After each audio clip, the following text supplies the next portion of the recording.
আসসালামু আলাইকুম। আজকে ঈদ গেল 2 দিন হইল। যাই হোক, এই মরিশাসে এখন কিছু ইন্টারভিউ হইব বাংলাদেশে। আপনারা যারা যারা ইন্টারভিউ দিতে প্রস্তুত আছেন, যেমন সুপার মার্কেট, কনস্ট্রাকশন, এই কিছু প্রেসের, একটু যোগাযোগ করেন। আর অবশ্যই যারা কাজ জানেন একটু অরয় যোগাযোগ করেন, অন্যরা যোগাযোগ করেন। ওই ভিডিওতে বলছি, আবারও বলতেছি, যারা কাজ জানেন এরাই যোগাযোগ করেন। প্রথম আপনার ঘরে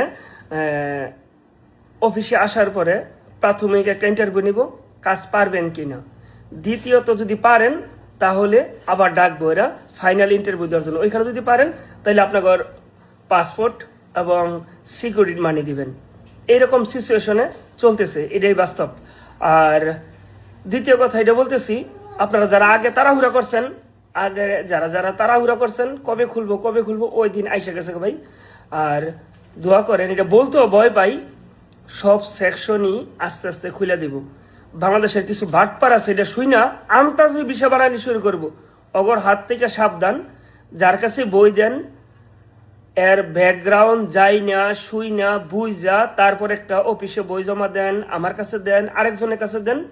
ঠিক আছে, ব্যাকগ্রাউন্ড যাই না, শুই না, বুঝা তারপরে দিবেন। কেননা এই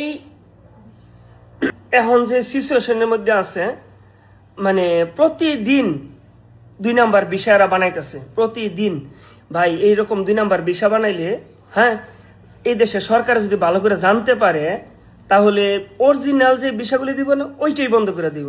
তো আপনারা চান এখন অ্যাভেলেবেল খুলতেছে, আর এরকম প্রতারণা হয়েন না।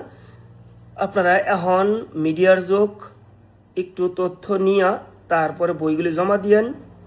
এখন সুন্দর করে খুলতেছে, আপনারা পাগলের মতন দৌড়াদৌড়ি করেন না। অনেক আগে থেকে বুঝাই বলে আসতেছি, যখন খুলবো ফাইনাল আপনার করে জানাবো।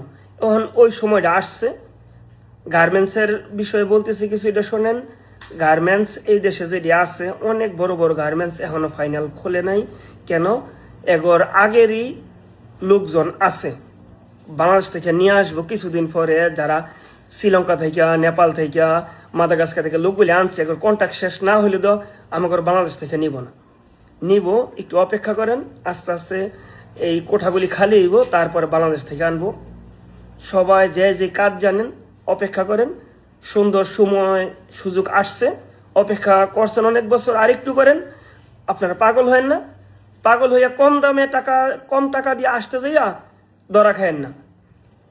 একটু নামি দামি এজেন্সির কাছে যান, ঠিক আছে, বুঝা শুনে একবার ব্যাকগ্রাউন্ড যাই না, তারপর বইগুলি জমা দেন।